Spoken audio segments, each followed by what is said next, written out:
Vamos, então, orar para a gente poder começar, irmãos. Rafael, está dando um pouco de microfonia, por favor. Senhor Deus e Pai, graças te damos por mais esse dia, Senhor.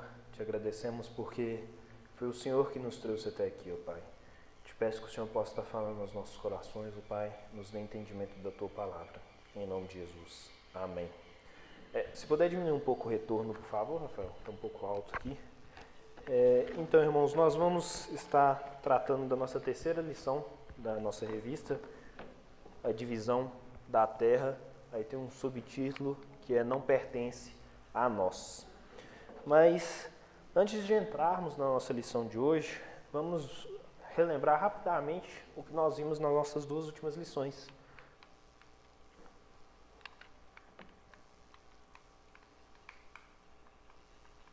Então, nós tivemos a nossa primeira lição, de nome Vem Aí, Herança e Descanso.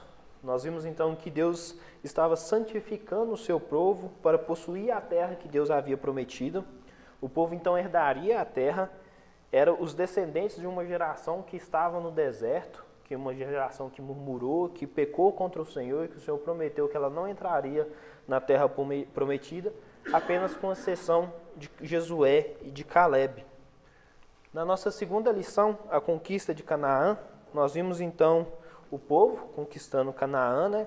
E nós vimos também a importância da obediência. Nós vimos então que quando o povo obedeceu a Deus, eles conquistaram a vitória, e quando o povo não obedeceu a Deus, eles não conquistaram a vitória e eles foram derrotados. Então, só para a gente entender onde que nós chegamos, o Rafael está distribuindo uma cópia da lição que nós vamos utilizar hoje, irmãos. Se alguém tiver sem, pode falar com ele. Então, essa lição de hoje, irmãos, ela é de extrema importância nossa, nos dias de hoje, porque nós vivemos numa sociedade que ela aplaude o homem, aí no sentido da humanidade, que pensa somente em si, no homem egoísta.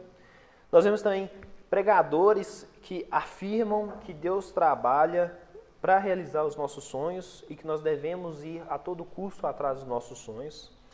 Nós também vemos na nossa sociedade um materialismo muito grande. Nós vemos pessoas que consideram coisas, objetos, mais importantes que qualquer outra coisa e muitas vezes mais importante que Deus. Nós vemos pessoas assim até dentro da igreja, infelizmente. Então, tendo em vista na sociedade que nós vivemos hoje, com esse tipo de pensamento, nós devemos lembrar, nós devemos ter na nossa mente que tudo, absolutamente tudo, pertence a Deus. E Ele é dono de tudo. No contexto da nossa lição aqui, com Josué, com o povo entrando na terra prometida, Israel teve que aprender a viver pela boca de Deus. Se nós lembramos, Deus tirou o povo do Egito. Então, Israel saiu do Egito quando Deus quis que Israel saísse do Egito. O povo de Israel andou pelo deserto pelo tempo que Deus determinou que eles andassem no deserto. Eles então receberam a terra prometida quando Deus determinou que eles receberiam a terra prometida. E eles vão repartir a terra, que é o tema da nossa lição hoje, segundo a lei de Deus. Foi Deus que determinou como eles fariam a repartição da terra. E assim como Israel, hoje nós devemos compreender que tudo que nós temos, desde a roupa que nós vestimos, a casa que nós temos, ou um carro, ou uma conta bancária, todas essas coisas pertencem a Deus e nós devemos dedicar essas coisas a Deus. E aí, irmão, só para deixar bem claro, muito claro isso, quando eu falo dedicar essas coisas a Deus, eu não estou falando que você tem que dar suas coisas para Deus, não. Não estou falando vá, venda e dá para a igreja, não. Não é isso que eu quero dizer. O que eu falo com dedicar é, você deve usar as suas coisas, você deve usar a sua casa, o seu carro, essas coisas para glorificar a Deus. Como que você tem usado as suas coisas para o uso da glória de Deus? Então, se eu tenho uma casa, eu uso isso para a glória de Deus, assim como todas as outras coisas. Nós vamos trabalhar um pouco mais sobre isso durante a lição. Mas para introduzir a lição, eu peço aos irmãos que acompanhem na revista, nós vamos fazer as leituras do texto e vamos falar um pouco mais. Então, na introdução diz assim: Quando conquistamos as coisas, temos sobre elas uma relação de posse, que pode ser chamado de direito.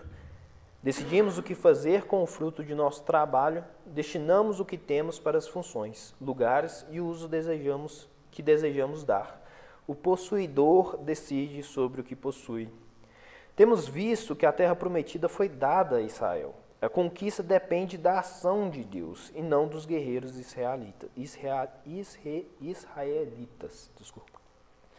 O conceito fundamental de que a terra prometida foi uma herança entregue pelo Senhor nos ajuda a compreender o que está ocorrendo nos capítulos dessa lição, abrangidos nessa lição.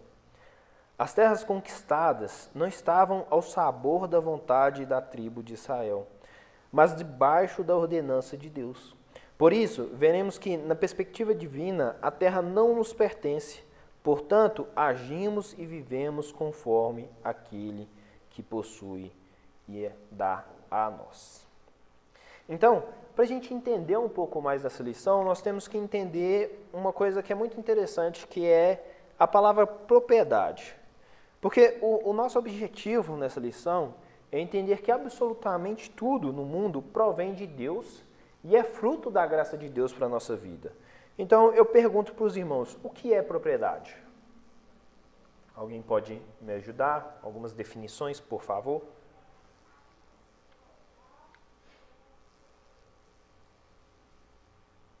Alguém, irmão? O que é propriedade? Sua casa, um objeto que você possui, exatamente. Oi? Possuir algo. Então, a ideia de possuir. Eu trouxe uma definição do dicionário Michaelis que diz assim: domínio exclusivo sobre uma coisa, com direito de usá-la ou consumi-la e reavê-la de quem injustamente dela se aproprie. Então, nós temos essa definição, mas será que é isso que a Bíblia nos diz? Então, nessa lição, a gente vai ver que tudo que nós possuímos não pertence a nós. Será que a gente consegue entender e perceber que, ainda que Deus tenha dado a terra para o povo de Israel, Deus é o dono dela? Então, vamos abrir nossa Bíblia lá em Josué 13, para a gente começar na nossa lição. Josué, capítulo 13.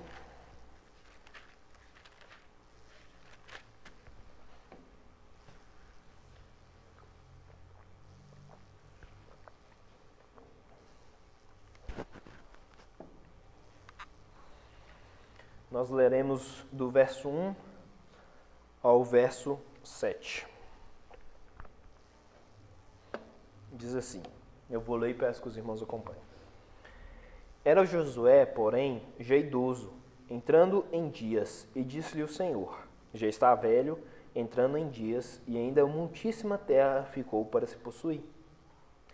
Essa é a terra ainda não conquistada, todas as regiões dos filisteus e toda a terra de Jesur, desde Sior, que está defronte do Egito, até o limite de Ecrom, para o norte, que se considera como dos cananeus, 5 príncipes dos filisteus, o de Gaza, o de Asdod, o de Asquelon, o de Gate e o de Ecrom. Ao sul, os aveus também, toda a terra dos cananeus e Meara, que é dos sidônios, até Afeca, ao limite dos amorreus, e ainda a terra dos gibleus, e todo o Líbano, para o nascente do sol, desde Baal-Gade ao pé do monte Hermon, até a entrada de Amate. Todos os que habitam nas montanhas, desde o Líbano até Misrefote, Maim, todos os sidônios, eu os lançarei de diante dos filhos de Israel, repartirei, porém, a terra por herança de Israel, como te ordenei. Distribui, pois, agora a terra por herança às 9 tribos e a meia tribo de Manassés. Esse vai ser o nosso texto base. Eu trouxe um mapa, não ficou muito bom a imagem, não, irmãos? No computador fica um pouco melhor, que mostra um pouco dessa divisão. Mas eu gostaria de começar perguntando aos irmãos, por que 9 tribos e meia? Alguém lembra? Nós vimos isso anteriormente, nós vimos isso hoje, mas por que 9 tribos e meia? Alguém consegue lembrar para me falar? Então, no texto que nós lemos hoje, lá em Josué capítulo 1, nos fala sobre isso um pouco. Nos diz, no verso 13, no verso 14, diz assim, Josué 1,14: Vossas mulheres, vossos meninos e vosso gado fiquem na terra que Moisés vos deu deste lado do Jordão. Porém, vós, todos os valentes, passarei armados na frente dos vossos irmãos e os ajudarei. Então, houve 3 tribos que pediram para não atravessar o Jordão. Se nós vermos, são essas tribos aqui. O apontador está um pouco fraco, irmãos, mas essa parte aqui de cima, que eu estou conseguindo apontar aos poucos, ficou com metade da tribo de Israel, e as outras 2 de baixo ficou com a tribo de Ruben e de Moabe. Então, por isso que com o passar do Jordão foi distribuído entre 9 tribos e meias. Esse é o motivo, então, e não as 12 tribos, como foram as que saíram da terra do Egito. Mas, então, o texto da revista, o texto da revista não diz que a terra ia ser dividida. Aí nós estamos no primeiro ponto do texto, que é a herança a herança do Senhor, dividir conforme ordenado. Então, nós vamos ver aqui o que o texto nos fala. Então, convido os irmãos para a nossa leitura. Josué já está idoso. Possivelmente, ele teria a idade próxima de Caleb. Então, Caleb, nessa época, ele tinha por volta de 85 anos. Então, acredita-se que Josué, nessa época aqui, ele tinha por volta de 85 anos. Então, continuando a leitura. O Senhor lhe ordenara que distribua a parte da promessa que já foi entregue entre as 9 tribos e meia. A tribo de Gade, Ruben e meia tribo de Manassés já tinha sua posse na banda oriente do Jordão. Então, eles não atravessaram o Jordão. E a tribo de Levi tinha sua porção no sacerdócio e não receberia terras exclusivas. Nós vamos tratar disso um pouco mais à frente. A parte que ainda não havia sido conquistada estava localizada na região litorânea e ao sul, fazendo fronteira com o Egito. Então, só para mostrar aos irmãos, seria mais ou menos nessa região aqui que não tinha sido conquistada ainda. Nessa região mais embaixo aqui, perto do mar e perto do Egito. O apontador está um pouco ruim, mas seria nessa região aqui. Continuando então. Nessa região litorânea habitavam os filisteus, invasores que haviam expulsado os cananitas das regiões. Ao sul ficava a terra dos jesuritas. A questão central é que o Senhor é o dono da terra. Como criador e sustentador, Deus pode designar porções da terra a quem bem entende. De igual modo, a divisão das terras não deveria ser apenas uma questão de opinião, mas uma questão de obediência. Vemos então, no texto da revista, que a terra ia ser dividida. Mas ainda pensando nessa ideia de propriedade, que é o que nós começamos a nossa lição, nós temos propriedade na nossa vida social. Então todos nós temos algum tipo de propriedade. Mas não há propriedade diante de Deus. A graça revelada aqui na doação da terra, e aí eu falo doação por quê? Porque a terra é de Deus e foi Ele quem deu a terra ao povo. Então, a graça revelada na doação da terra e em sua divisão reflete a própria graça da salvação. Mas, ao falarmos de terra, nós temos que sempre lembrar que não é só a terra que é de Deus, mas o próprio povo de Israel pertencia a Deus e ele deveria ser dedicado ao Senhor. Não só Israel, mas nós nos dias de hoje. E a Bíblia deixa isso muito claro. Vamos abrir em alguns textos. Vou pedir que os irmãos abram. Mateus 6, capítulo 6, verso 24. Um outro irmão peço que abra em João 3, 30 e um outro em Gálatas 2, 20.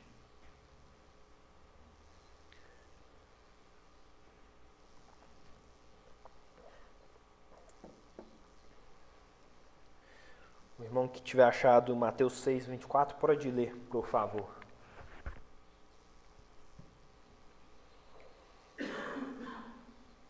Ninguém pode servir a dois senhores, porque ou há de obedecer de um se amar ao outro, ou se devotará a um e se deverá ao outro. Não podem servir a Deus nem a ninguém. Então nós vemos aí, não devemos ter dois senhores. A nossa vida, ela tem que ser dedicada apenas a um Senhor. E qual Senhor esse? É o único que merece nossa dedicação, o Senhor Deus, o único verdadeiro Deus. Quem achou João 3,30, pode ler, por favor.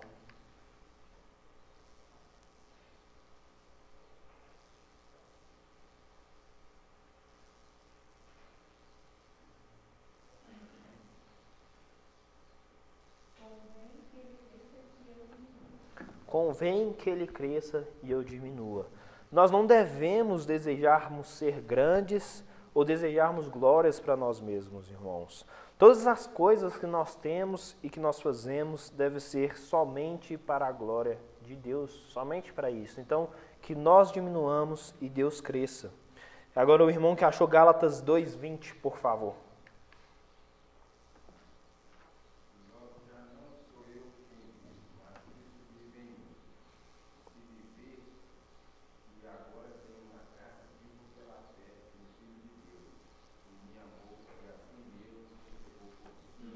Logo, já não sou eu quem vivo, mas Cristo que vive. Novamente nós vemos que a nossa vida, assim como a do povo de Israel naquela época, nós, nos dias de hoje, nossa vida deve ser dedicada inteiramente para a glória de Deus. Podemos ver então com bastante clareza que não só a terra pertence a Deus, mas tudo. E no contexto da nossa lição, a terra, que Deus doou ao povo, ela deveria ser dividida conforme Deus ordenava, porque a terra era dele. Então, como seria dividido essa terra? Leamos então o texto da revista para a gente poder ter um entendimento um pouco melhor. O ponto A a letra A do primeiro ponto. Partilhas são complicadas. Processos de inventários podem se arrastar por anos sem definição. Jesus foi interpelado por um homem que desejava repartir a herança de seu irmão. Sabiamente, Deus não deixou nas mãos dos homens a partilha da terra conquistada.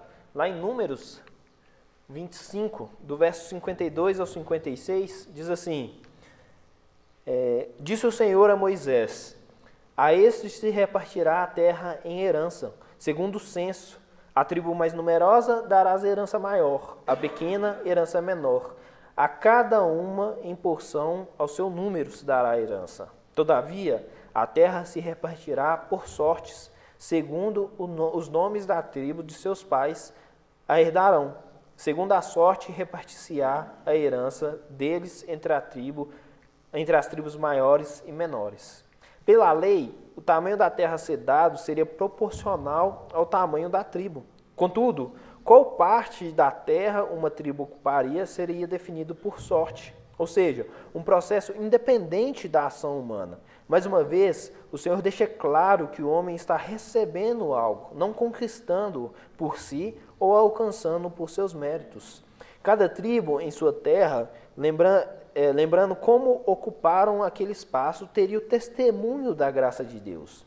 A libertação do Egito, a sustentação pela peregrinação, a passagem do Jordão, as vitórias na terra prometida e a ocupação da terra. Todas as etapas foram fruto da graça. Isso é, o Senhor deu tudo ao povo.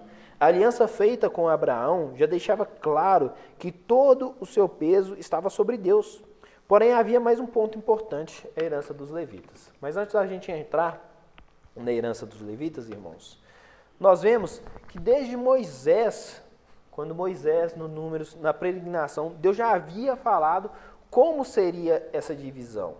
Naquele contexto de Moisés, Deus tinha ordenado que fosse feito um censo, ou seja, que contassem os homens do povo que estava ali. E desse novo censo que foi feito, já não havia ninguém da geração que saiu do Egito. Tinha apenas Moisés e Arão, que nós sabemos que não ia entrar na terra prometida por causa do julgamento de Deus, e Josué e Calebe. Então, após esse censo, Deus falou assim: olha, a terra vai ser dividida dessa maneira, como nós podemos ver em Números 52 a 56. Então, Deus mostra como seria feita a distribuição da terra entre as tribos de Israel. como já vimos aqui no nosso texto de Josué que nós estávamos lendo, Josué já estava velho. Josué estava por volta de 85 anos. Então, do tempo da morte de Moisés, onde Deus tinha ordenado como seria feita a partilha da terra, até Josué já se passou muito tempo. E havia essa necessidade de ter a partilha. E aí um ponto interessante, irmãos, que novamente nós vemos a questão do lançar a sorte para saber como que a terra ia ser distribuída. O texto ele não é muito específico no que seria esse lançar a sorte. Mas o ponto não é esse ponto que é importante para nós. Para nós, a gente tira desse texto, no contexto da divisão aqui da terra, é que essa sorte não seria uma coisa que seria feita pelo homem. Então a terra não seria dividida pelo homem. Cada tribo recebeu um pedaço dependendo do seu tamanho. Então, isso não seria do homem. Mas se nós nos lembrarmos, tinha uma tribo que não tinha herança, que são os levitas e os sacerdotes. Então, esse é o ponto B da nossa lição.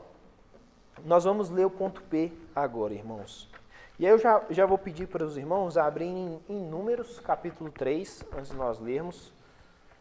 Números, capítulo 3. Nós olharemos alguns versos de alguns desse capítulo lá.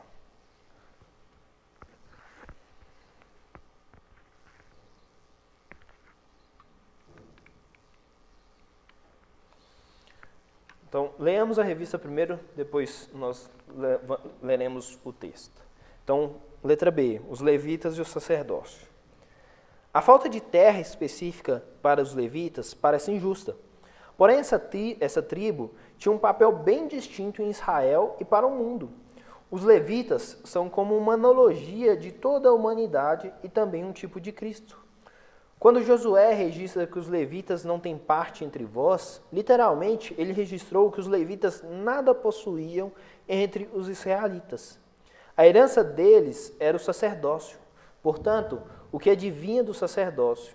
Isso significa que os levitas viveriam exclusivamente da atividade cultica, conforme pode ser visto no livro de Levítico.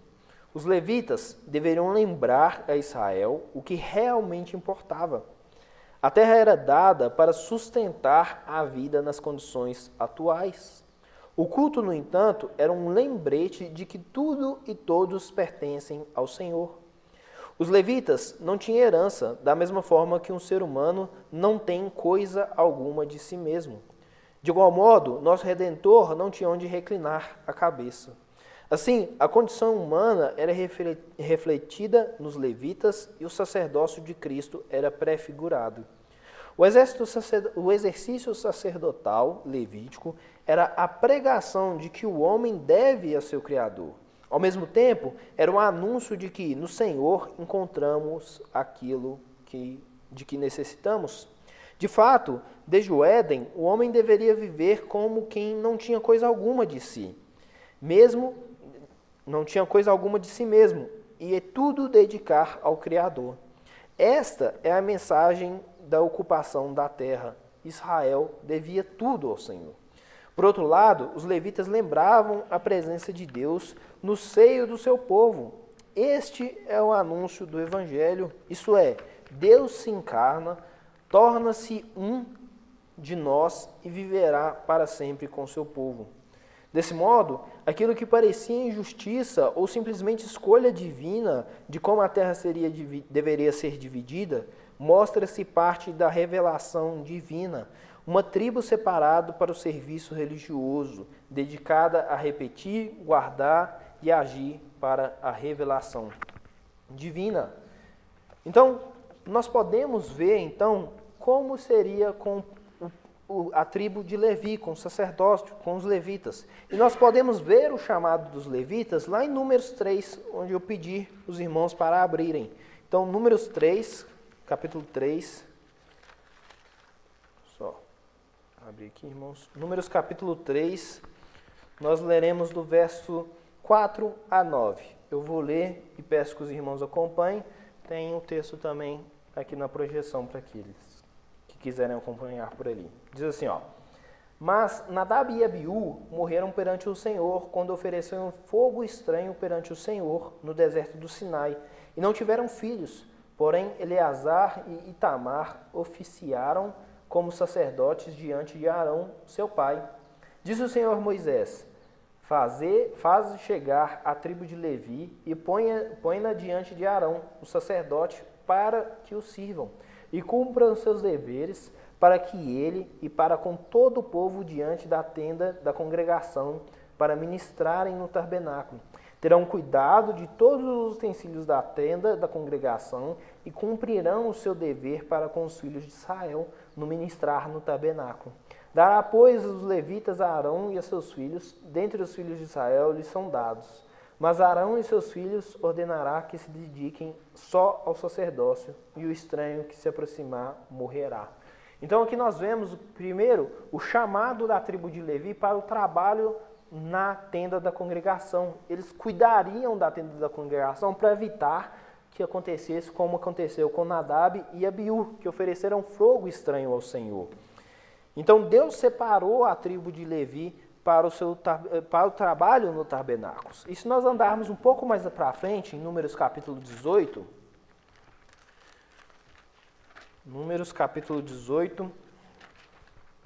nós leremos o verso 20 e 21.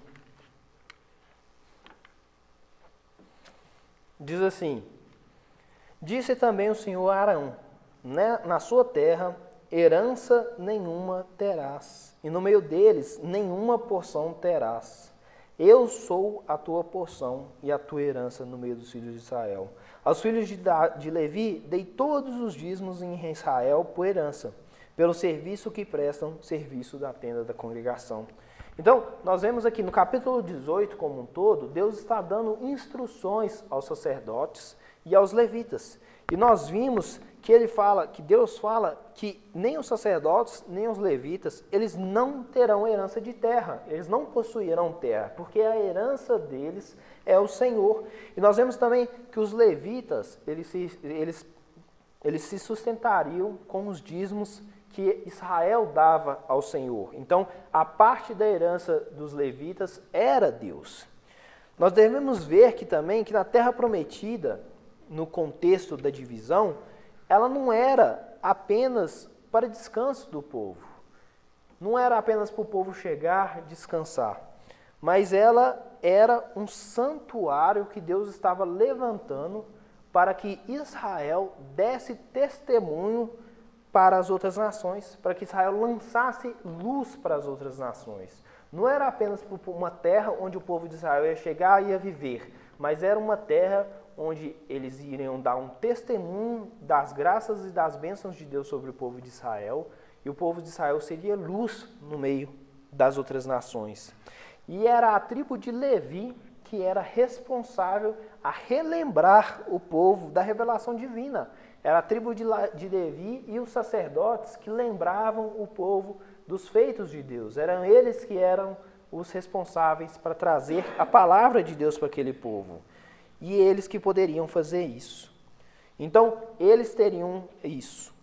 Mas, agora que o povo já se assentou, a terra foi dividida, nós entramos no nosso segundo ponto, que é usar conforme ordenado. Seria como que o povo de Israel usaria essa terra. Eu já falei brevemente aqui que eles deveriam ser luz para as outras nações. Mas vamos entrar um pouco mais nesse ponto. Então, no ponto 2, diz assim a nossa revista: outro aspecto importante em relação à terra é o uso dela.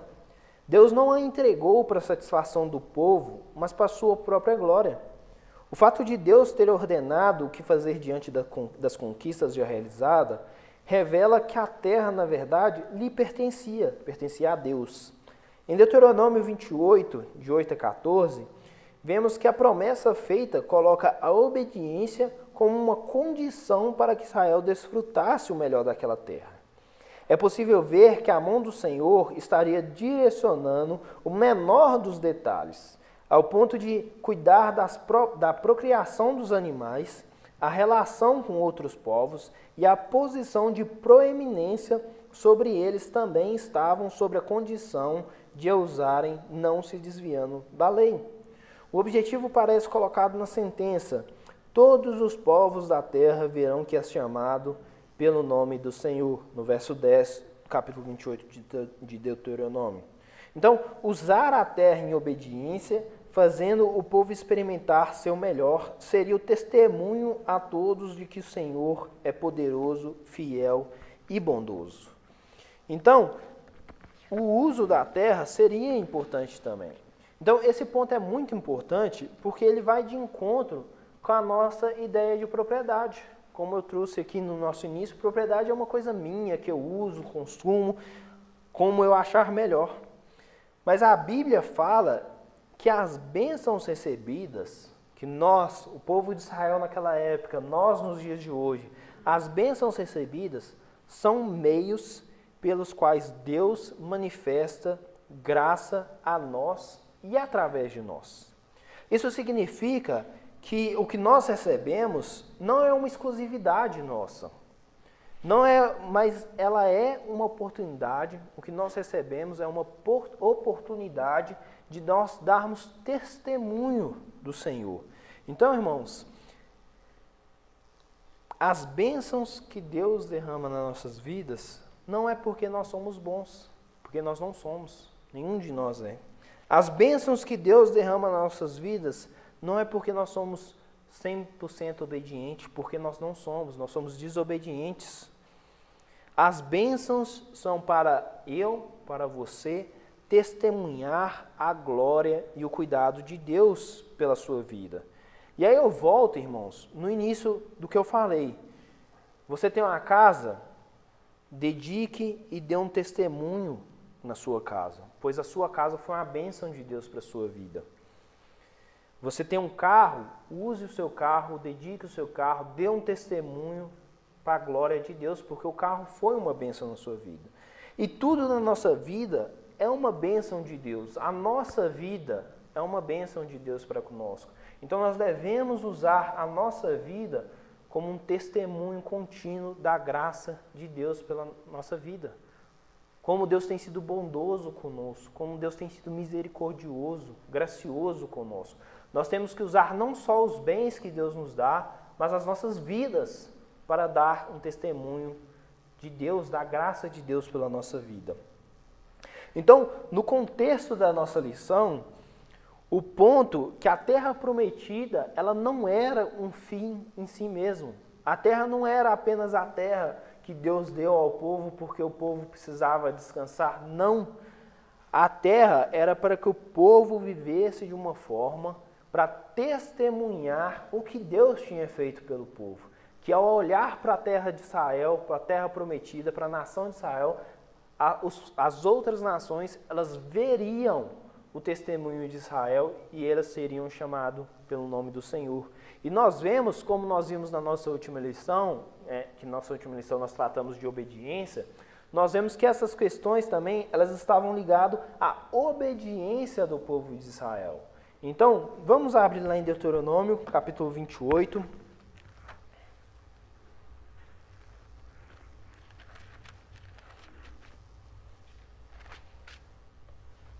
Deuteronômio, capítulo 28, nós leremos do verso 8 ao verso 14. Diz assim: O Senhor determinará que a bênção esteja nos teus celeiros e em tudo o que colocares à mão, e te abençoarás na terra que te dá o Senhor teu Deus. O Senhor te constituirá para si um povo santo, como te tem jurado, quando guardares os mandamentos do Senhor teu Deus e andares no seu caminho. E todos os povos da terra verão que és chamado pelo nome do Senhor e terão medo de ti. O Senhor te dará abundância de bens no fruto do teu ventre, no fruto dos teus animais e no fruto do teu solo, na terra que o Senhor, sob juramento a teus pais, prometeu dar-te.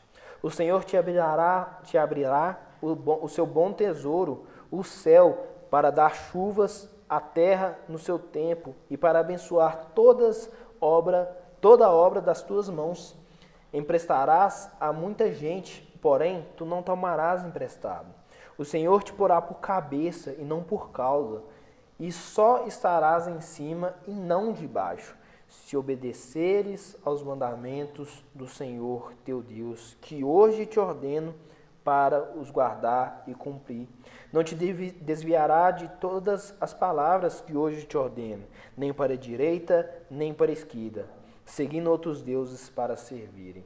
Então nós vemos, olha para vocês verem, irmão, as bênçãos que Deus ia dar para o povo de Israel, mas se obedecerem os mandamentos do Senhor. Então, novamente, nós vemos ligado, como nós vimos na nossa última lição, a obediência. Na nossa última lição, nós vemos que quando o povo de Israel obedeceu a Deus, o povo guerreou e venceu. E quando desobedeceu, o povo guerreou e perdeu. Nós vemos aqui as bênçãos que Deus derramaria sobre o povo de Israel, caso o povo de Israel permanecesse obediente e fiel e não seguindo a outros deuses.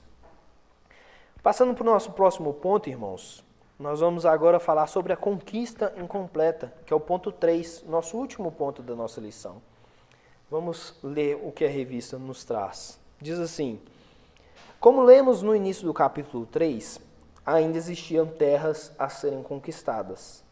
Em princípio, quando lemos o livro de Josué, as conquistas parecem coisas rápidas, em sequência de mínimo intervalo de tempo. Porém, ao nos depararmos com o capítulo 13, lendo sobre a idade avançada de Josué, percebemos que os anos voaram nas páginas diante de nós. Precisamos atentar para esse fato. O Senhor não estava somente dando a terra, mas assentando o povo ao longo das suas conquistas. Ao mesmo tempo em que vemos vitórias sobre diversos reis de Canaã, o povo tinha que ocupar a terra, o que é óbvio. Essa ocupação levava seu tempo e servia de fundamento para o avanço de Israel. Deus não enviou Israel em uma avalanche sobre Canaã. As ações foram guiadas, os locais a serem conquistados foram apontados e a forma de conquista também. Isso implica que o Senhor não quis que tudo fosse conquistado tão logo. A conquista incompleta, portanto, é o Senhor da terra usando-a para ensinar algo ao povo.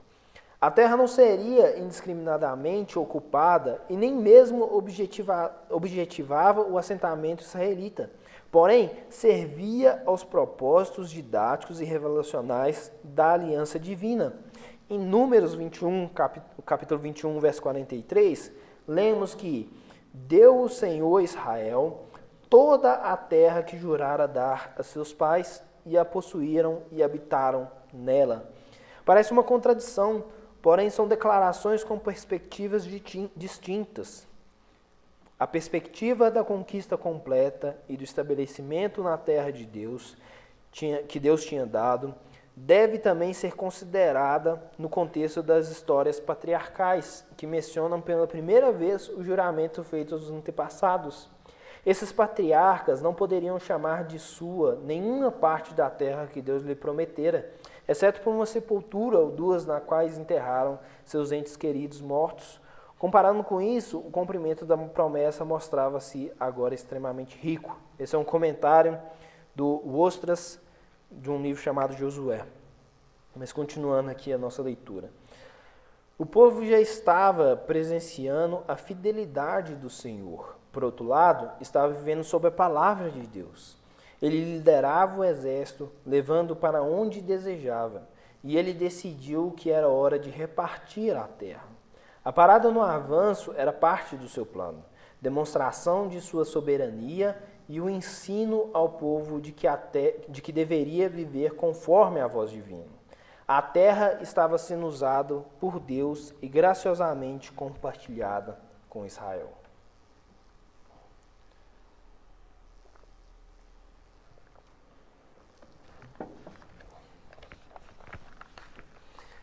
Vemos então nessa parte, irmãos, que esse período ele pode parecer longo, mas foi muito pode parecer curto, mas ele foi muito demorado. Mas o mais importante, irmãos, é que foi no tempo que Deus estabeleceu. Assim como o povo ficou no Egito, o tempo que Deus estabeleceu, o tempo que o povo peregrinou sobre o deserto foi o tempo que estabeleceu. O tempo que demorou para conquistar a terra prometida foi o tempo que Deus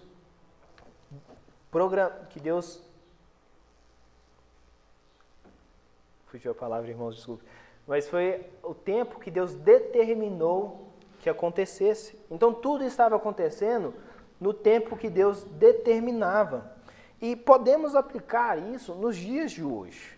Porque o Evangelho nos dá a mesma noção da promessa que tem aspectos já cumpridos e aspectos que vão ser cumpridos. Vamos abrir lá em Filipenses capítulo 1.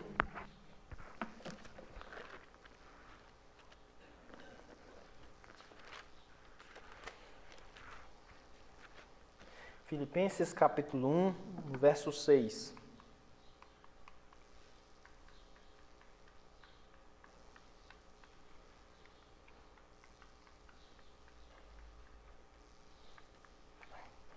Eu vou ler e peço que os irmãos acompanhem. Diz assim: que chegou até vós, como também em todo o mundo. Desculpa, irmãos, em Colossenses. Agora sim. Filipenses capítulo 1, verso 6. Estou plenamente certo que aquele que começou boa obra em vós há de completá-la até o dia de Cristo Jesus. Então, aquele que começou a boa obra há de completar. Então, aqui nós vemos Paulo falando da expectativa dele de que a obra ainda seria completada. Paulo, ele não apenas expressa alegria com a graça divina na vida dele até aqui, não só na dele, mas do povo de Filipenses, mas também expressa confiança de que o Deus que o salvou, tanto Paulo quanto os filipenses, ele vai completar a obra da salvação. Então, a respeito das circunstâncias presentes aqui no contexto de Paulo, Paulo estava convencido de que eles, tanto Paulo quanto os cristãos de modo geral, eles perseverariam pela graça divina até a salvação completa. Eles perseverariam até a volta de Cristo. E andando um pouco mais para frente, nós vimos isso também. Vamos passar para o capítulo 3. Capítulo 3, do verso 12 ao verso 14. Diz assim: não que eu o tenha já recebido ou tenha já obtido a perfeição, mas prossigo para conquistar aquilo que também fui conquistado por Cristo Jesus. Irmãos, quanto a mim, não julgo haver alcançado, mas uma coisa faço, esquecendo-me das coisas que para trás ficam e avançando para as que diante de mim estão. Prossigo para o alvo, para o prêmio da soberana vocação de Deus em Cristo Jesus. A salvação completa, ela não é alcançada nessa vida, irmãos, mas apenas na glorificação, quando Cristo Jesus voltar para buscar a sua igreja. Os crentes, eles não chegam a um ponto, nós como crentes, nós não chegamos a um ponto na nossa vida que não é mais necessário buscar a Cristo. Nós nunca chegaremos a isso, irmãos, nunca. Até na glória nós buscaremos a Cristo e a Deus ainda.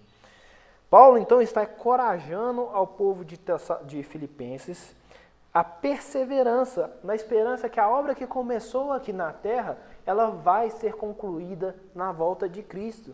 E olha o versículo 14 do que ele fala: prossigo para o alvo, para o prêmio da soberana vocação de Deus em Cristo Jesus. O prêmio é a salvação completa, o prêmio da salvação completa é uma vida eterna com Cristo Jesus, com Deus. Então, mesmo que algumas coisas já tenham se cumpridas, outras ainda se cumprirão, o já e o ainda não. Elas vão ser cumpridas com a segunda vida de Cristo. E em Canaã, no nosso contexto da nossa lição, no tempo de Josué e nos dias de hoje, nós, como servos de Deus, irmãos, nós temos que aprender a viver conforme a palavra de Deus, mas olhando para a obra que será completada no dia do Senhor. Nós temos que entender que nós estamos nesse mundo de passagem, nós não somos desse mundo. O nosso mundo é com Cristo, a nossa vida é com Cristo. Então, quando nós devemos viver este mundo olhando para Ele, olhando para a segunda volta de Cristo, quando Ele vai nos buscar, quando Ele vai vir buscar a sua igreja. E esse era o olhar que o povo tinha que ter naquela terra. Era o olhar que Deus não tinha cumprido, desculpe, irmãos, deixa eu refazer, que a terra não tinha sido completamente conquistada, mas ela ainda seria, porque Deus havia prometido isso ao povo. Então, para concluirmos, irmãos, vamos ler a nossa conclusão. Diz assim: a Escritura faz referência à propriedade privada. Isso está em Atos, capítulo 5, verso 1 a 4, que deve ser entendido no âmbito da vida em sociedade, com todos os direitos e deveres estabelecidos por lei. Então, irmãos, só um parênteses meu aqui, eu não estou dizendo que não há propriedade privada, pois existe, é bíblico, e nós devemos ter a propriedade privada, tá? Então, continuando. O desrespeito à propriedade privada está associado à violência e à anarquia. Porém, mesmo não vivendo nós em uma teocracia, em uma terra com sentido escatológico de Canaã, reconhecemos que ao Senhor pertence a terra e tudo o que nela contém, o mundo e os que nele habitam. Isso está em Salmos 24, 1. A rigor, diante de Deus, nada nos pertence. Vivemos a mesma aliança anunciada aos patriarcas de Israel. Portanto, precisamos olhar para a providência de Deus como fruto de sua graça para a manifestação de sua glória. Podemos não ter a sorte lançada sobre os nossos bens para ver o que nos será dado, mas estamos vivendo em um ambiente, em uma história que se volta ao Criador, não ao homem. De fato, Deus é a grande bênção que Ele mesmo derrama sobre nós. Então, como nós vimos no início da nossa lição, irmãos, tudo é do Senhor. E apesar de nós termos coisas aqui, nós devemos dedicá-las e usar as bênçãos que Deus nos deu para um testemunho da glória de Deus, para um testemunho da graça de Deus nas nossas vidas. Tudo o que nós temos, a nossa vida, não só o que nós temos, a nossa vida deve ser um contínuo testemunho da graça de Deus. Assim como Deus agraciou o povo, dando a terra ao povo de Israel, no nosso contexto da nossa lição, Deus nos tem agraciado de diversas maneiras, muitas vezes pelas quais nós nem notamos. Hoje nós acordamos com vida, nós estamos aqui, Deus nos trouxe até aqui em segurança, impedindo que nada de ruim acontecesse com nós no caminho. Então, nós temos que viver a nossa vida dando um testemunho da graça de Deus pela nossa vida. E aí, irmãos, eu só queria finalizar lembrando os irmãos que eu não estou falando aqui que você deve vender suas posses, fazer essas coisas e entregar para a igreja. Eu não estou falando isso. O que eu digo é, use as bênçãos de Deus, que Deus tem dado à sua vida, para a graça, para a glória dele. Dê glórias a Deus pelo seu serviço. Dê um testemunho de Deus na sua vida, no seu serviço. Dê um testemunho de Deus pelas bênçãos e as graças de Deus na sua vida, misericórdia, na sua casa, na rua, no seu carro, onde quer que você esteja, com as coisas que Deus tem te dado, use esses meios para dar um testemunho de Deus. Porque tudo que nós temos é dele e nós temos que usar tudo o que ele nos tem dado para a glória dele e somente dele. Vamos orar, irmãos. Senhor Deus e Pai, graças te damos, Senhor, por tudo que o Senhor tem feito por nós, ó Pai. Somos gratos, Senhor, porque o Senhor tem sido bom para com nós, mesmo nós não merecendo, ó Pai. Te pedimos perdão, ó Pai, porque muitas vezes nós murmuramos no nosso coração e nós não agradecemos por tantas coisas que o Senhor tem feito por nós, ó Pai. Te peço, Senhor, que o Senhor possa estar nos abençoando, ó Pai. Que nós possamos estar usando as bênçãos do Senhor na nossa vida, ó Pai, para dar um bom testemunho do Senhor, da sua graça, da sua misericórdia e da sua glória, ó Pai. Nos ajude, ó Pai, em nome de Jesus. Amém.